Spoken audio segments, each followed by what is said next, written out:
मेहनत करो दिल से, सफलताएं मिलेंगी फिर से। नमस्कार, मैं हूं KN निश्चल और आप सभी का हमारे YouTube चैनल नवनीत ऑफिशियल में स्वागत है। दोस्तों, आज हम इस वीडियो में बात करने वाले हैं कि दो चर वाले रैखिक समीकरण को बृजगुणन विधि से कैसे हल करेंगे। बृजगुणन विधि को इंग्लिश में क्रॉस मल्टीप्लिकेशन मेथड कहा जाता है। बृजगुणन विधि को इंग्लिश में क्रॉस मल्टीप्लिकेशन मेथड कहा जाता है और इसको कैसे सोल्व करेंगे आसानी से सरल लफ्जों में, ये मैं बातें आपको आज बतलाने वाला हूं। तो दोस्तों, अगर आप मेरे चैनल पे नए हैं तो चैनल को सब्सक्राइब कीजिए, वीडियो पसंद आए तो लाइक कीजिए और दोस्तों के साथ शेयर कीजिए। मजा आएगा, पढ़ते रहिए और समझते रहिए। तो चलिए मैं बृजगुणन विधि को बतलाने की कोशिश करता हूं। तो जब भी आपको बृजगुणन विधि लगाना रहे तो आपको दो इक्वेशन देगा, दो समीकरण देगा। समीकरण का जो व्यापक रूप होता है वो होता है ax plus by plus c। जो दो चर वाले रैखिक समीकरण का व्यापक रूप होता है, यानी किस रूप में लिखा जाए, वो होता है ax plus by plus c। हमें यहां दो रैखिक समीकरण की जरूरत थी, तो हम लोग a के जगह पे a1 कर दिए और b के जगह पे b1 कर दिए। यानी जो समीकरण मेरा फर्स्ट है वो है a1x plus b1y plus c1 is equal to 0। इसको मान लिया जाए, हम लोग समीकरण फर्स्ट मान लेते हैं। जो समीकरण सेकंड है वो है a2x plus b2y plus c2 is equal to 0। ये मान लिया जाए आपका समीकरण सेकंड है। इसको सोल्व करने के लिए जहां जहां पे आपका विलोपन विधि, जिसको लुप्तीकरण कहते हैं, प्रतिस्थापन विधि, जिसको इंग्लिश में सब्स्टिट्यूशन मेथड कहा जाए, ये सारे रूल जो जहां पे फेल हो जाए, क्या हो जाए, फेल हो जाए, यानी उससे उसका हल निकाल पाना संभव नहीं है। दो चर वाले रैखिक समीकरण को अगर प्रतिस्थापन और विलोपन विधि से हल निकाल पाना संभव नहीं है तो वहां पे हम लोग बृजगुणन विधि का उपयोग करते हैं। जब आप क्लास 12th में जाएंगे तो आपको बृजगुणन विधि का ही सबसे ज्यादा जरूरतें होंगी। तो बृजगुणन विधि को सोल्व करने के लिए जो अननोन है, क्या है, जो अननोन है, यानी जो चर है, कौन चर है, एक्स वाई। चर कितने, दो, एक्स वाई। तो आप इसको इस प्रकार लिखिए एक्स बटा क्या, एक्स बटा बराबर वाई बटा बराबर ये क्या है अननोन, सी। तो सी के जगह पर हमको 1 लिखना है। आई बातें, एक्स वाई 1 आपको लिख देना है सभी बराबर में, और उसके नीचे क्या लिखना है वो मैं आपको बतलाता हूं। अगर आपको बृजगुणन विधि से सोल्व करना हो तो आप इस प्रकार से लिखें, x बराबर y बराबर 1 और बटा का साइन दे दे। इतनी बातें आपको आसानी से समझ में आई होंगी। क्या लिखना है, x y 1। उसके बाद क्या करना है मैं आपको बतलाता हूं। अगर आप x के नीचे कुछ लिखना चाहें, किसके नीचे, x के नीचे, x के नीचे आपको कुछ लिखना चाहे, लिखना पड़ता है। आप जब लिखने लगे तब क्या गौर करना है कि यहां पे आना है, x के नीचे अब हम लोग लिख रहे हैं तो इसको छुपा लें। एक जिसका नीचे लिखें, जिसके नीचे आप लिखना चाहें उसको आप छुपा लें, और जो अब आपको दिख रहा होगा वो b1y plus c1 is equal to 0, और दूसरा समीकरण का जो भाग दिख रहा है, शेष भाग, b2y plus c2 is equal to 0। ये बातें आपको दिख रही होगी। जो दिख रहा है, जो सबसे पहले अब क्या है, b1y प्लस c1 बराबर 0। तो y का जो कोफिशिएंट है, गुणांक है, वो क्या है, b1 है। क्या, b1। तो क्रॉस मल्टीप्लीकेशन न करना है, नाम क्या है, क्रॉस मल्टीप्लीकेशन। यानी B1 को हम लोग C2 से गुना करेंगे और B1 के बाद इसका तो काम कर ली, तब चले जाएंगे कहां C1 में, और C1 को B2 से गुना करेंगे। आया बात समझ में? कोफिशिएंट का यहाँ पे खेल है, गुणांक का खेल है।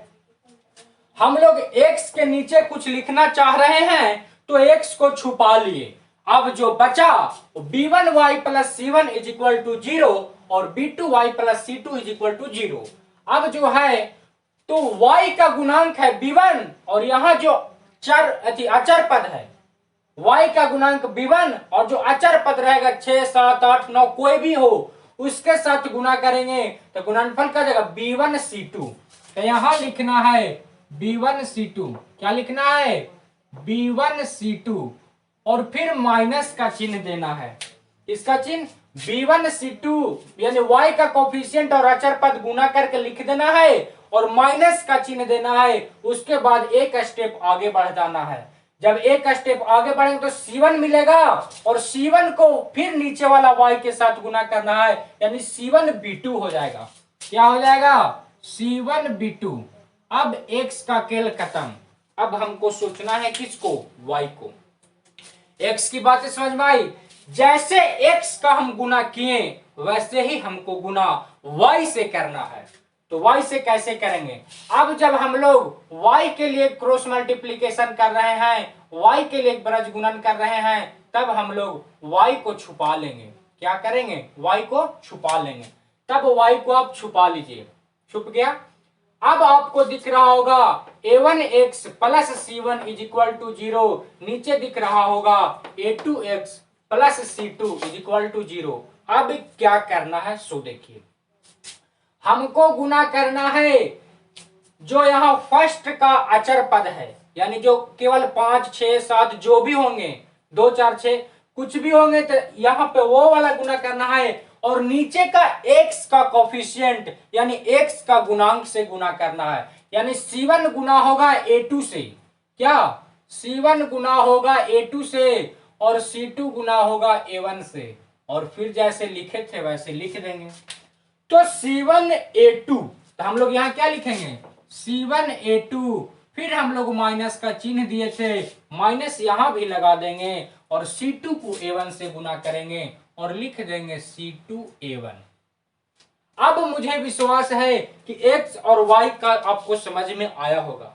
अब आप बोलेंगे कि सर 1 भी तो है, 1 का नीचे क्या लिखेगा? तो जी 1 के नीचे भी इसी प्रकार से लिखना है।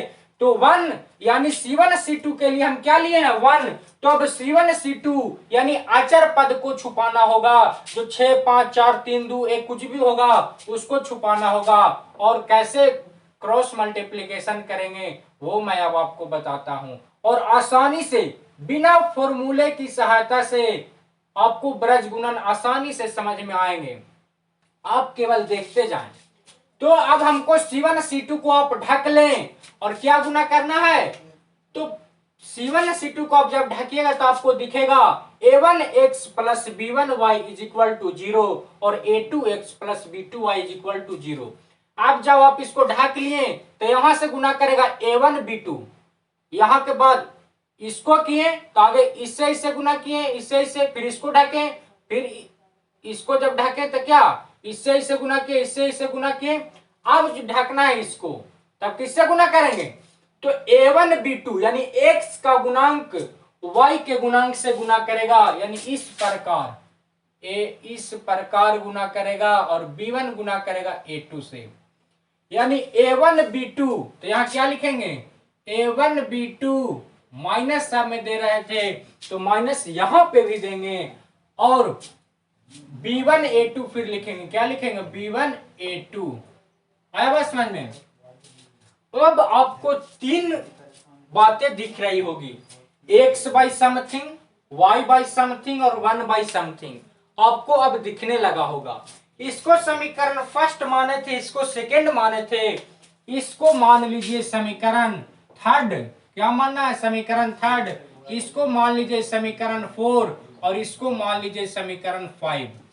अब देखिए कैसे सॉल्व होगा।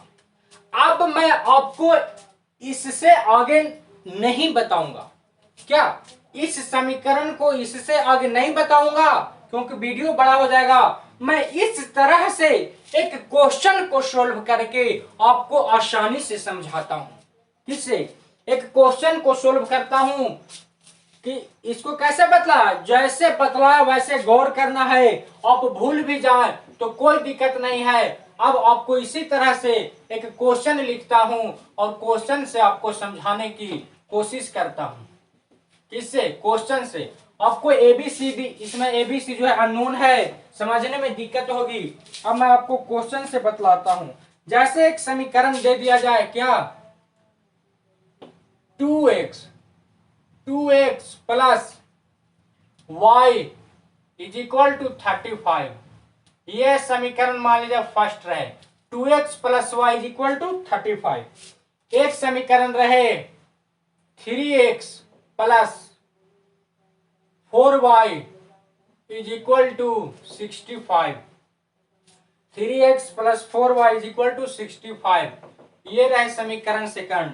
अब बहुत से वीडियो मिलेंगी आपको यूट्यूब पे, लेकिन सब आपको फॉर्मूला से समझाने की कोशिश करते हैं। मैं आपको जो दिमाग लगाने के लिए सिखला रहा हूं, दिमाग के लिए यूज करने के लिए सिखला रहा हूं, क्योंकि आप मैथमेटिक्स के बच्चे हैं। क्या आप साइंस के बच्चे हैं? अगर साइंस के बच्चे हैं तो फॉर्मूला को कम याद कीजिए और माइंड लगाइए, क्योंकि माइंड डेवलप होगा तभी तो न्यूमेरिकल आसानी से बनेंगे। माइंड को डेवलप कीजिए। तो मैं आपको बिना फॉर्मूले से इसको सोल्व करने के लिए सिखलाता हूं। तो मैंने जो अभी सिखलाया था, क्या इसमें जो अननोन है वो एक्स वाई है। मान किसका निकालने के लिए कहेगा? एक्स वाई को। तो आपको क्या करना है?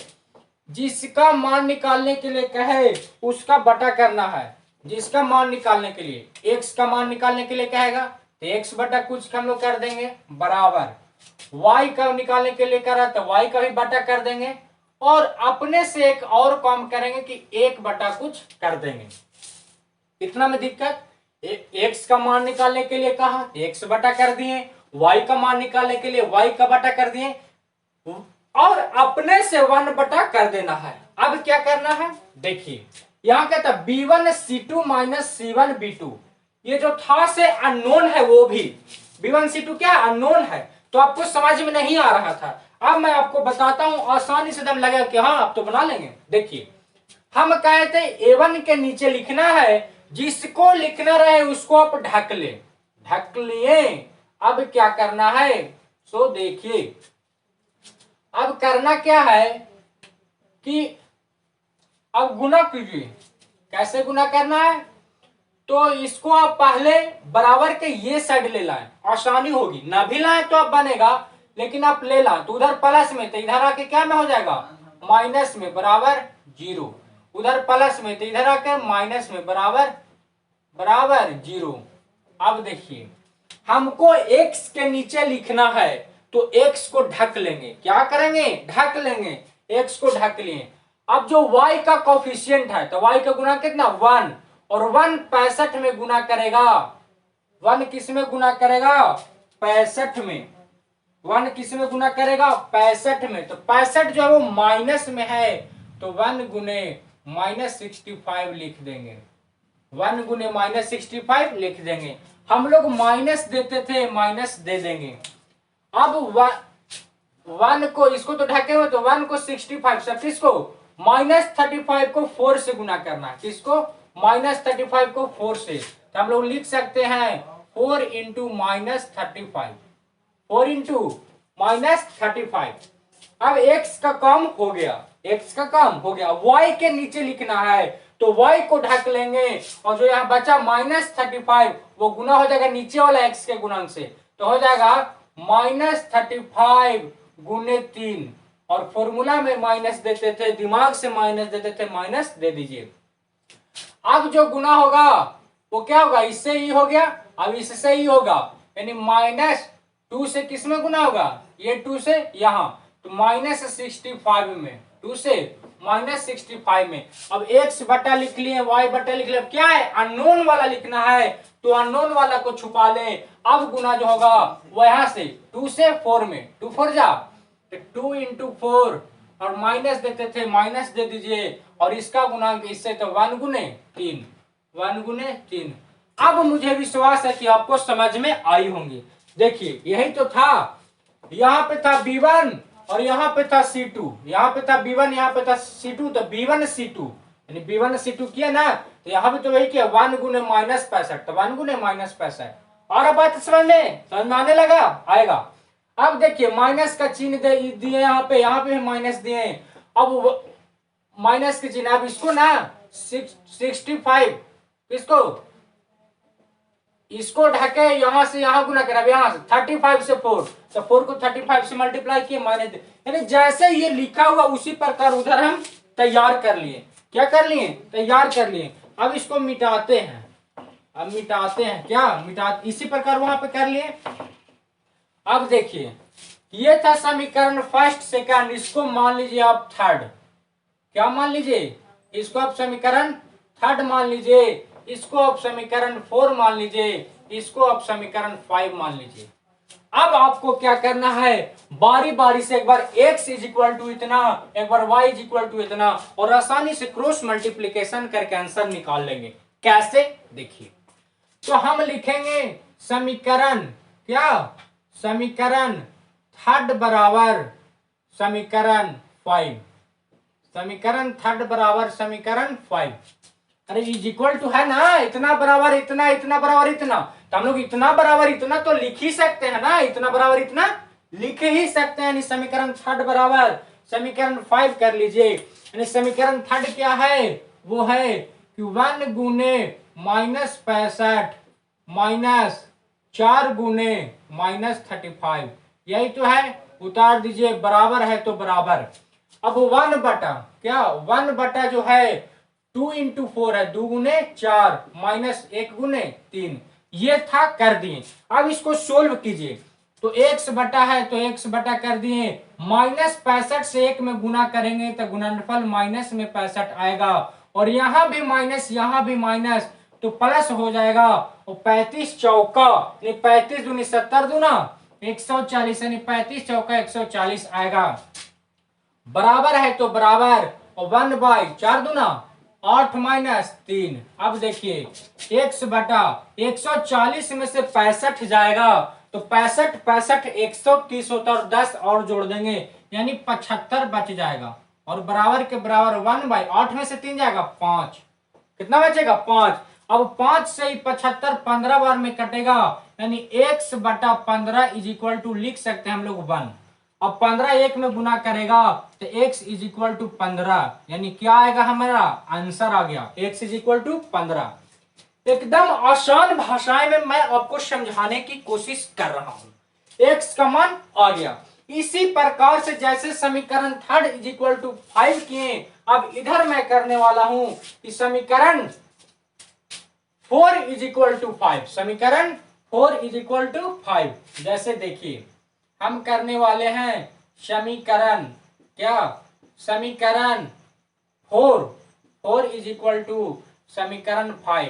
तो हमको मान किसका निकालना है, तो y का मान किसका निकालेंगे, अब y का, तो y बटा समथिंग जो था लिख दीजिए। समीकरण 4 भी यही है, तो -35 गुने 3 है, फिर माइनस का चिन्ह है 2 इंटू -65 है, यही ना ये वाला, -35 इंटू 3 -2 इंटू -65, बराबर के चिन्ह दे दीजिए। अब ये लिख दीजिए, तो 1/2 इंटू 4 -1 इंटू 3 है, उतार दीजिए आसानी से। अब ये दोनों को सोल्व कीजिए फटाफट। क्या करना है, फटाफट। तो 35 दिया 105, और यहाँ माइनस यहाँ प्लस, तो प्लस माइनस माइनस, यहाँ भी माइनस यहाँ भी माइनस, यानी माइनस माइनस प्लस 65 दूना 130 बराबर 1/4 दूना 8 और 3 कम 3। अब जब 130 में से 105 को घटाएंगे तब 25 बचेगा। कितना बचेगा, 105 और 130 में से 105 को घटाएंगे तो 25 बचेगा, और यहाँ 8 में से 3 को घटाएंगे तो 5 बचेगा। अब 5 से 5 काट दीजिए, यानी y बटा यहाँ पे आ गया y बटा 5 इज इक्वल टू 1, यानी जब क्रॉस मल्टीप्लीकेशन करेगा 5 1 में तो y बराबर आ जाएगा 5। दोस्तों ये मैं आपको क्रॉस मल्टीप्लीकेशन मेथड बतलाया, जिसको हिंदी में ब्रज गुणन विधि कहते हैं। ये सारी बातें जो थी वो आसानी से आपको समझ में आया होगा, क्योंकि मैंने फॉर्मूला का कहीं यूज ही नहीं किया। आप जब बहुत से टीचरों से पढ़ेंगे तो आपको फॉर्मूला के सहायता से बतलाया जाएगा, वो इससे आसान लगेंगे, कम समय में बनेंगे, लेकिन आपको फॉर्मूला इतना टफ लगेगा कि आपको जल्दी याद भी नहीं होगा। अगर अभी याद हुआ तो आपको एग्जाम में भूलने की संभावनाएं ज्यादा होगी। इसीलिए इसको दिमाग से सीखिए। जब दिमाग से सीखने की है ही व्यवस्था तो हम फॉर्मूला क्यों लगाएंगे। और मैं मैथमेटिक्स का स्टूडेंट हूं तो फिर फॉर्मूला तो मैं बनाऊंगा, फॉर्मूला मैं बनाऊंगा, फॉर्मूला का यूज क्यों करूंगा। ऐसी सोच के साथ आप इसको सोल्व करें। मुझे विश्वास है कि आपको ये आसानी से समझ में आए होंगे। अगर समझ में आई तो वीडियो को लाइक करें, चैनल पे नए हैं तो चैनल को सब्सक्राइब करें और दोस्तों के साथ शेयर करें। आज के लिए इतना ही।